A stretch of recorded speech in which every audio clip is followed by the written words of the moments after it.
Singaporean धीमे मिजाज के हमदर्द लोग हैं। आप किसी से एड्रेस पूछें, वो आपको आपकी मंजिल पर पहुंचाने के लिए चला जाएगा। शोर नहीं करते, ऊंची आवाज में बात नहीं करते। रिट का ये आलम है कि हुकूमत ने 2020 में मास्क लगाने का हुक्म दिया और लोग अब तक चेहरे पर मास्क चढ़ाकर फिर रहे हैं, और हुकूमत जब तक मास्क उतारने का ऑर्डर नहीं देगी ये लोग उस वक्त तक मास्क इस्तेमाल करते रहेंगे। पब्लिक ट्रांसपोर्ट साफ सुथरी, रवां और आसान है। पूरा शहर मेट्रो ट्रेन से मुंसलिक है, लेकिन आपको ट्रेन की पटरी नजर नहीं आती।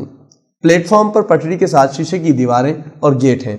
ट्रेन रुकने के बाद शीशे के गेट खुलते हैं और आप ट्रेन में सवार हो जाते हैं। ट्रेन रवाना होने से पहले ये गेट बंद हो जाते हैं। ये बंदोबस्त मुसाफिरों की सेफ्टी के लिए किया गया, चुनांचे यहाँ ट्रैक पर गिरने के वाकयात नहीं होते। ये दुनिया की वाहिद ट्रेन है जिसके लिए आप गेट या बूथ पर अपना क्रेडिट कार्ड टच करें और सिस्टम सेकंड्स में आपके क्रेडिट कार्ड से रकम निकालकर आपके लिए गेट खोल देगा।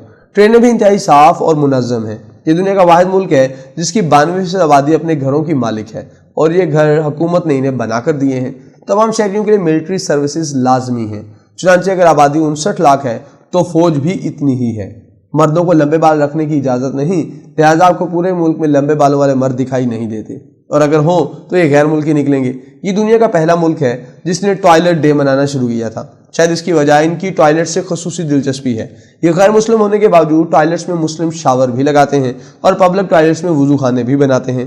तमाम सरकारी और गैर सरकारी इमारतों में इबादत की जगह हैं और आप इनमें अपने अपने मजहब के मुताबिक इबादत कर सकते हैं। पूरे मुल्क में जहाँ चर्च होगा वहाँ मस्जिद और मंदिर भी होगा, और कोई भी शख्स इनमें दाखिल भी हो सकेगा। मुख्तलिफ कौमियतों के लिए मुख्तलिफ इलाके मुख्तस हैं। लिटिल इंडिया में भारतीय, बांग्लादेशी और पाकिस्तानी रहते हैं। मैं एक शाम वहाँ गया तो मुझे महसूस हुआ मैं पाकिस्तान या इंडिया के किसी मोहल्ले में घूम रहा हूँ। चाइना टाउन में हर तरफ चीनी बाशिंदे दिखाई देते हैं, और कम्पंगेलम में मलाई खानदान अपनी तमाम तर रिवायात के साथ आबाद है। आर्चर्ड रोड पर मॉल्स और रेस्तरान है, जबकि एयरटन पार्क कॉफ़ी हाउसेज, चाय खानों और आइसक्रीम पार्लर्स के लिए मुख्तस हैं। और पूरे मुल्क में साउथ इंडियन दाल भी मिल जाती है और हलाल खाने भी। सिंगापुर में 5 सहूलतें बहुत महंगी हैं: रिहाइश, तालीम, ट्रांसपोर्ट, शराब और सिगरेट। गैर मुल्कियों की आमदनी का 80% हिस्सा इन सहूलतों में ज़ाया हो जाता है। ज़मीन कम है, लिहाजा ये फैक्ट्रियाँ भी माल्स की तरह उफकी बनाते हैं। कोका कोला का प्लांट भी कैप्सूल की तरह ज़मीन से आसमान की तरफ है, और ये किसी भी जाविये से फैक्ट्री दिखाई नहीं देता। पूरा मुल्क शॉपिंग सेंटर और होटल है।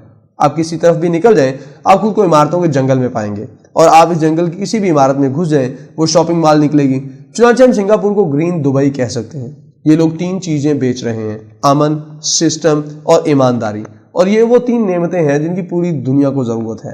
लिहाजा दुनिया भर के कारोबारी इदारे आकर सिंगापुर बैठ गए हैं। क्यों? क्योंकि यहाँ सड़कें बंद नहीं होती, कोई किसी को अकीदे और ज़ुबान की बुनियाद पर तंग नहीं कर सकता। सिस्टम की हालत ये है कि आप किसी भी दफ्तर में चले जाएं, लोग आगे बढ़कर आपका इस्तकबाल करेंगे, और आप इस इमारत से अपना काम करवा कर बाहर निकलेंगे। आपको इस काम के लिए अगले दिन नहीं आना पड़ेगा। आप क्रेडिट कार्ड टच करते जाएं और आगे बढ़ते जाएं।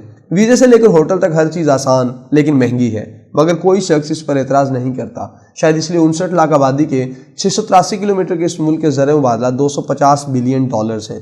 जी हाँ, $250 बिलियन, जबकि हम $1 बिलियन के लिए IMF और $3 बिलियन के लिए सऊदी अरब के दरवाजे पर लेटे हुए हैं। लेकिन सवाल ये है कि सिंगापुर हमेशा से ऐसा था? जी नहीं। ये मुल्क 60 साल पहले दलदली ज़मीन था, और यहाँ के लोग पेट का दोज़ख भरने के लिए बहरी जहाज़ों के चूहे खाने पर मजबूर थे। लेकिन फिर सिंगापुर ने अंगड़ाई ली और पूरी दुनिया को हैरान कर दिया। कैसे? ये आप अगले कॉलम में मुलाहिजा कीजिएगा।